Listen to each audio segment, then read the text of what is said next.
Assalamualaikum warahmatullahi wabarakatuh. Bismillahirrahmanirrahim. Alhamdulillahirabbil alamin. Allahumma shalli wa sallim ala sayyidina Muhammad tibbil qulubi wa dawaiha wa afiyatil abdani wa shifaiha wa nuril absari wa diyaiha wa ala alihi wa sahbihi wa sallim.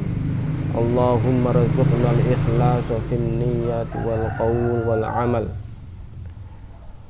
Ahbabanal kiram, pemirsa Kunci Lawang dimanapun Anda berada, semoga teman-teman semua diberikan kesehatan, kenikmatan yang luar biasa ya, dan diberikan kesempatan untuk melihat video ini karena ada cerita teman-teman, ada cerita di mana seorang mujtahid mutlak, dua imam mujtahid mutlak, yaitu Imam Syafi'i dan Imam Hambali. Suatu ketika Imam Syafi'i ini berkunjung atau berziarah, berkunjung ya, bersilaturahim ke rumahnya sahabatnya ya, termasuk gurunya juga, dan seorang yang alim berkunjung ke satu tempat orang alim lagi, atau istilah saling berkunjung adalah bentuk kasih sayang, bentuk saling mencintainya seorang muslim ya. Jadi suatu ketika Imam Syafi'i berkunjung ke rumahnya Imam Hambali, Imam Ahmad bin Hambal. Imam Ahmad bin Hambal ini mempunyai seorang putri ya, yang putrinya ini sangat soleha. Jadi kalau siang dia berpuasa, kalau malam dia banyak sholat malam ya, dan senang dengan mendengar cerita hikayat para alim ulama dan diambil ilmu-ilmunya dan ikhbarnya. Dan ketika ayahanda Imam Ahmad bin Hambal memberitahukan bahwa Imam Syafi'i atau saudaranya itu atau sahabatnya itu akan datang ke rumah ini.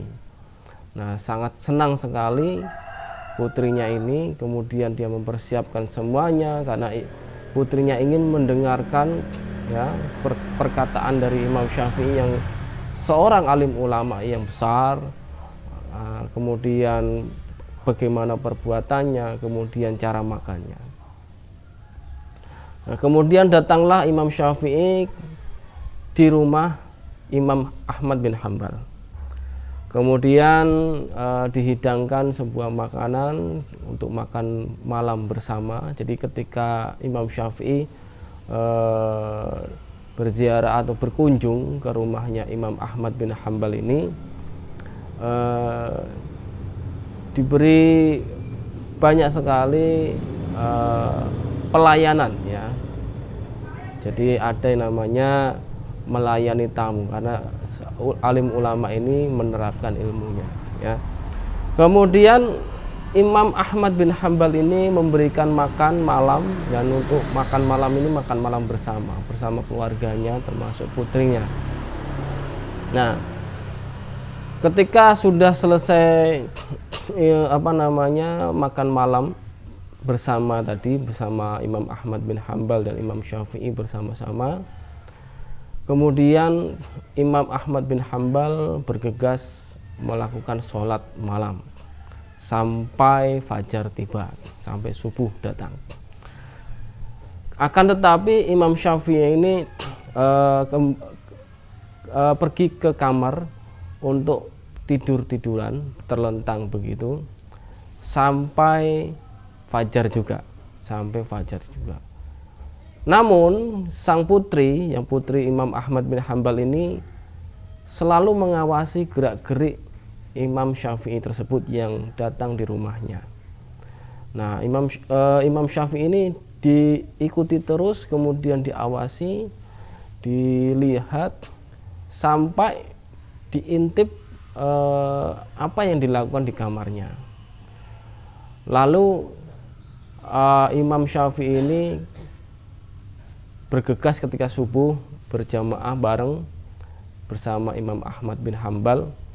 Lalu ketika selesai, putrinya ini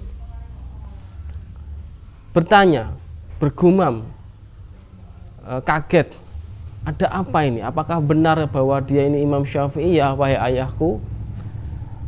Kemudian ayahnya yaitu Imam Ahmad bin Hambal, benar putriku. Na'am ya abnati. Kemudian kalau begitu kenapa kok ada keanehan di dalamnya, yang ada dalam Imam Syafi'i tersebut? Apa itu wahai putriku? Ada 3 hal yang aneh dalam Imam Syafi'i. Yang pertama adalah makannya banyak.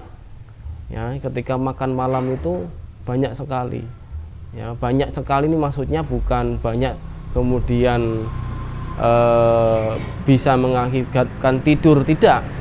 Tapi makannya banyak hanya sekedar kenyang saja. Bukan lagi bukan kekenyangan, bukan terlalu kenyang, tidak. Tapi banyak hanya mengenyangkan perut saja. Jadi seperti itu. Ya, karena apa? Buktinya adalah beliau ini tidak tidur. Kemudian keanehan yang kedua adalah Imam Syafi'i ini tidak melakukan sholat seperti yang dilakukan ayahku, yaitu melakukan sholat malam semalam suntuk. Akan tetapi Imam Syafi'i ini tidur di kamarnya semalam suntuk. Nah, keanehan yang ketiga wahai ayahku, yaitu ketika dia berjamaah bersama kami, yaitu sholat subuh, dia tidak wudhu atau tanpa wudhu. Inilah yang menurut saya aneh wahai ayahku.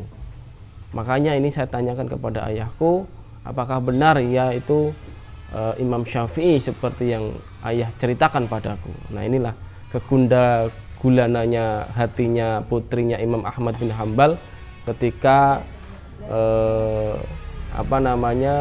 kehadiran Imam Syafi'i di rumahnya. Kemudian setelah mendengar cerita dari putrinya, Imam Ahmad bin Hambal ini bergegas melakukan kesempatan untuk berbincang-bincang kepada Imam Syafi'i sebelum Imam Syafi'i ini pamit pulang. Nah, ketika menjelang siang, Imam Ahmad bin Hambal menanyakan perihal yang ditanyakan oleh putrinya tersebut kepada Imam Syafi'i. Wahai sahabatku, apakah benar yang dilakukan dirimu, apa yang dilihat putriku kepadamu? Yang pertama adalah engkau makan banyak. Jadi kenapa engkau makan banyak? Ya, jadi Imam Ahmad bin Hambal menanyakan kenapa makan banyak, sedangkan apa yang dia ceritakan kepada putrinya itu adalah selalu memakan makanan yang sedikit. Jadi kebiasaan Imam Syafi'i itu makan yang sedikit, ya, sedikit makan. Jadi seperti sabda Rasulullah SAW, bitaqlili akli khairuddin wad dunya. Jadi menyedikitkan makan itu baik untuk agama kita dan juga untuk dunia ini. Perut kita juga sehat begitu.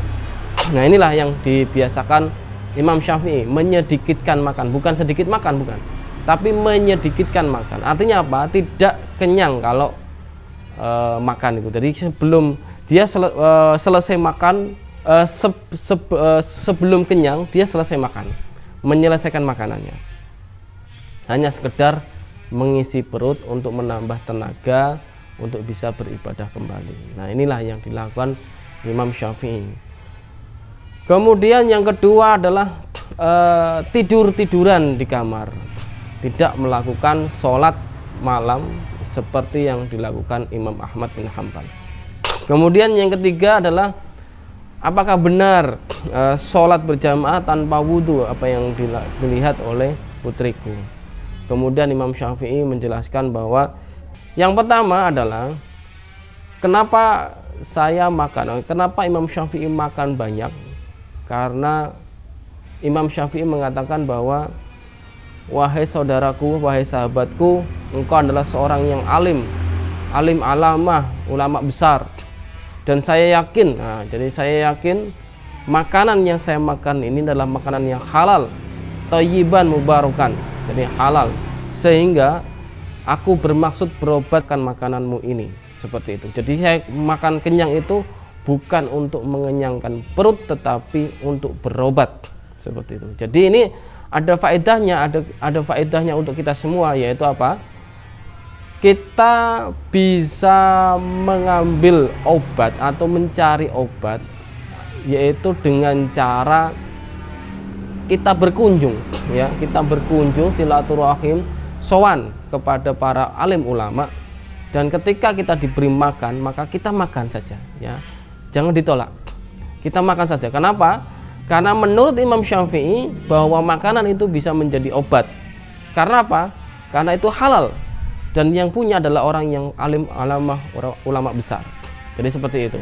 Jadi kita bisa mencari obat dengan cara memakan makanannya orang alim ulama. Jadi alim ulama tadi, ya, seperti itu. Jadi tujuan memakan banyak, yaitu sekedar mengenyangkan perut, adalah untuk berobat, seperti itu. Yang pertama.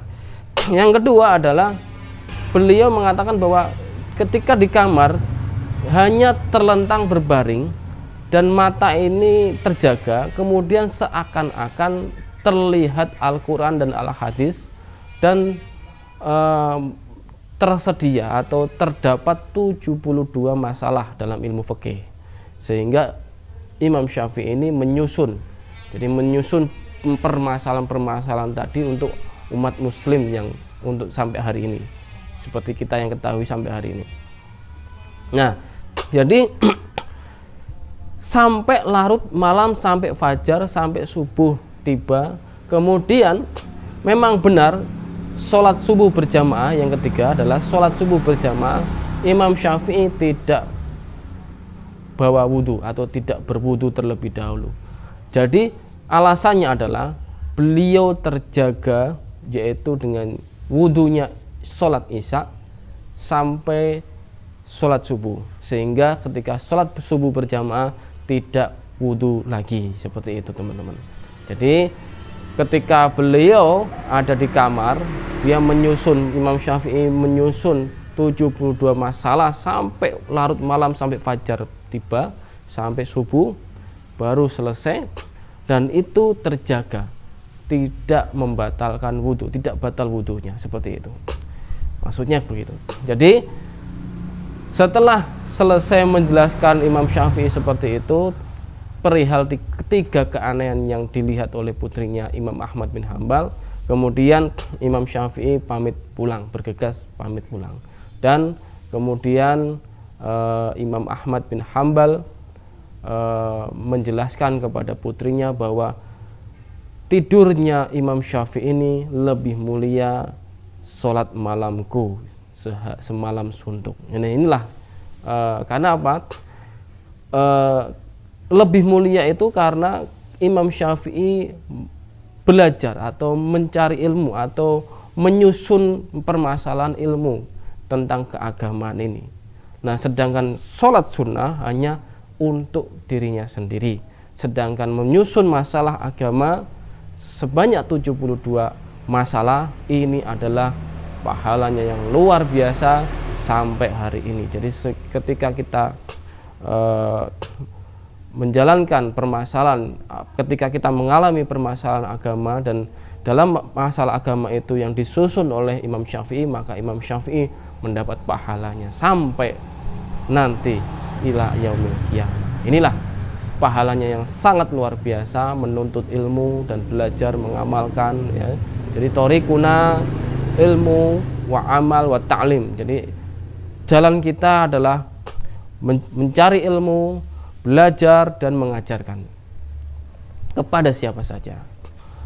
Begitu teman-teman. Jadi jangan lupa bahwa akidah Imam Ahmad bin Hambal dan Imam Syafi'i ini adalah sama, yaitu akidah Ahlussunnah wal Jamaah, Asy'ariyah, Maturidiyah, akidah mensucikan Allah, yaitu Allah maujudun bila makan, Allah ada tanpa tempat, tanpa arah, laisa kamitslihi syai' wallahu samiul basir. Jadi demikian cerita tentang makanan, bahwa intisari dari cerita ini adalah kita sebagai manusia biasa, orang awam biasa, ketika sedang mengalami sakit atau masalah dalam tubuh kita, ada baiknya, ada solusi dari Imam Asy-Syafi'i, yaitu apa? Bersilaturahim kepada alim ulama, dan ketika disuguhi makanan maka kita makan dengan niat berobat. Nah, demikian ini, semoga bisa diambil hikmah dan pelajaran bagi kita semua. Wallahul muwaffiq ila aqwamit thoriq. Wassalamualaikum warahmatullahi wabarakatuh.